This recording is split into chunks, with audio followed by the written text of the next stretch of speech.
Hello everyone, Alien Volt here, and welcome to the forest. And I am showing off my UFC Ultimate Fortified Compound to battle the restless natives. Now I have about 3.5 hours, maybe 4, into this fortress altogether.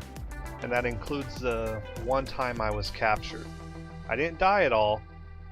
I came close, especially in the cave. But altogether it's about 4 hours. Now as you can see here, I really fortified the entrances and the exits. There are 2 to this. And this one here, I placed a wall here so that they would have to squeeze in between. And then 2 more additional walls here, almost like a triangle that wedges you in and out. Now the reason I did that was because I really wanted them to not be able to get in. This is probably the 3rd, 4th that I've done now in the game, and I'm kind of like trial and learning here as I go along. Each wall piece is 6 logs, and I've doubled up anywhere where there was a weak seam. Otherwise it's a single wall.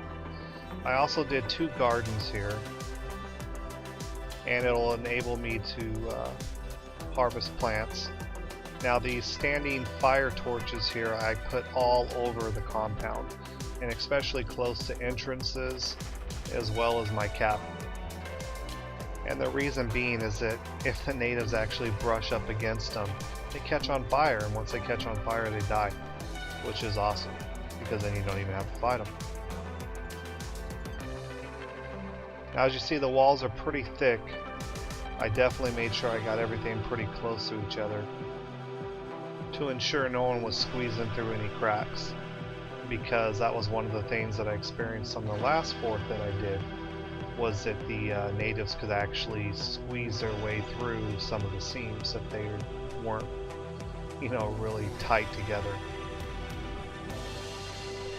Now you see I even have a standing fire torch right there by my entryway, and the log cabin's really nice. It's very secure, and especially with that torch there, because if I light that torch, no one can get in here, period.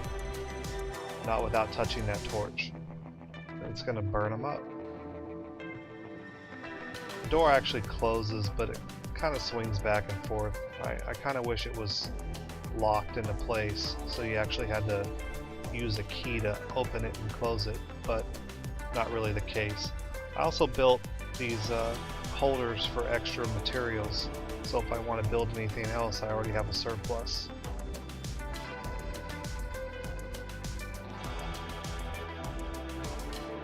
Let's take a look at the crafting system. Now the next thing I'm going to actually build, let me show you here, is right here, the houseboat. That's going to be awesome. But where the log cabin took a while to build, the 82 logs, this one's 125. So it's definitely going to be a chore. But I want to do it. Next project. Let's see, I basically started off with a simple fire. That's probably one of the most important things you can build right off the bat, because you can actually cook with it, and it'll keep you warm.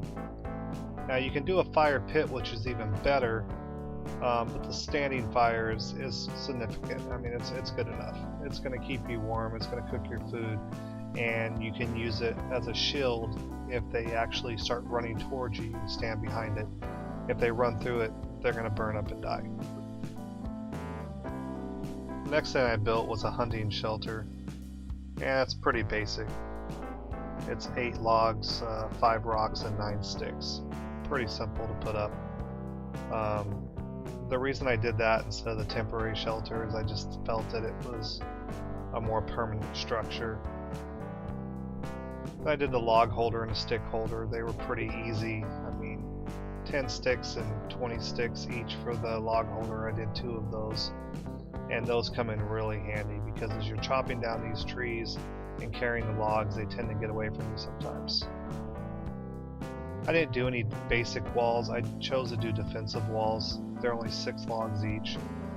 And then the doorways with the wall is only 5.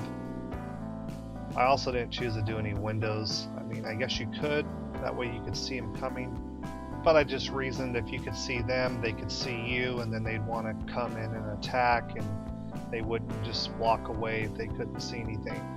I figured with the defensive walls all the way around, it's taller, it's got protection, and it makes it a little bit harder for them to get to you. I also put in a couple of these workbenches. They're pretty basic. They're only 2 logs each, pretty easy to construct. I chose not to go with any traps this time. I built several traps and they always seem to be really buggy and not work right. So I stood away from that, and I just figured the standing fire torches would be the only traps I needed. Now, food. I actually did 2 small gardens, and surprisingly there were 5 logs each, which I didn't expect. Now, I didn't do any rabbit cages, only because the rabbits are pretty easy to kill with the hatchet, so I didn't think that I needed it. And then there's my effigies, and I did 2 small ones, one on each side of the fortress, and they're pretty easy to construct. You just need the body parts from killing. And the small ones are 3 arms, 2 legs, and 3 heads, which are pretty easy to come by each. But the larger ones are actually a little bit more difficult to put together because there's 9 heads and 9 arms, 4 legs each one, which can be a chore to get. And since we've been looking at the book here, it's gotten dark, so now I can actually light up some stuff here and show you what it looks like at night.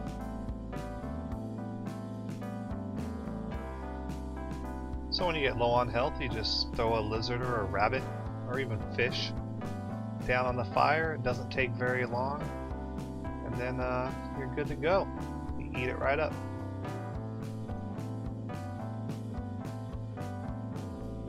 Maybe we'll actually get some natives here tonight. I haven't seen them in like 3 night cycles now. I think I've killed all of them, which is unusual. I've never had that happen before.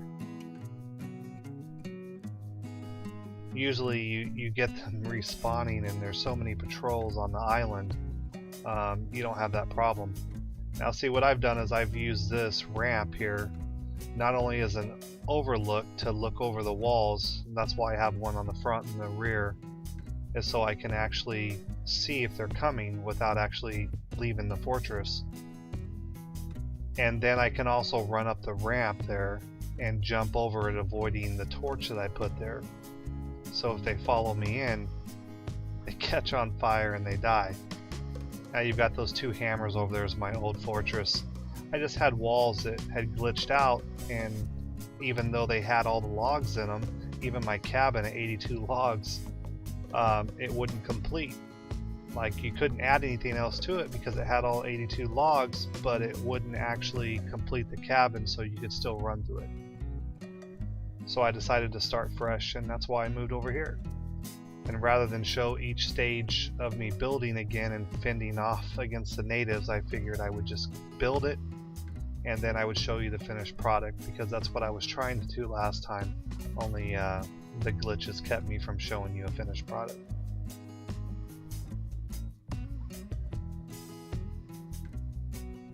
But pretty cool. This is my fortress. Now if I could only get some natives that actually fight, once it's complete I could see how well it worked. But they're all dead.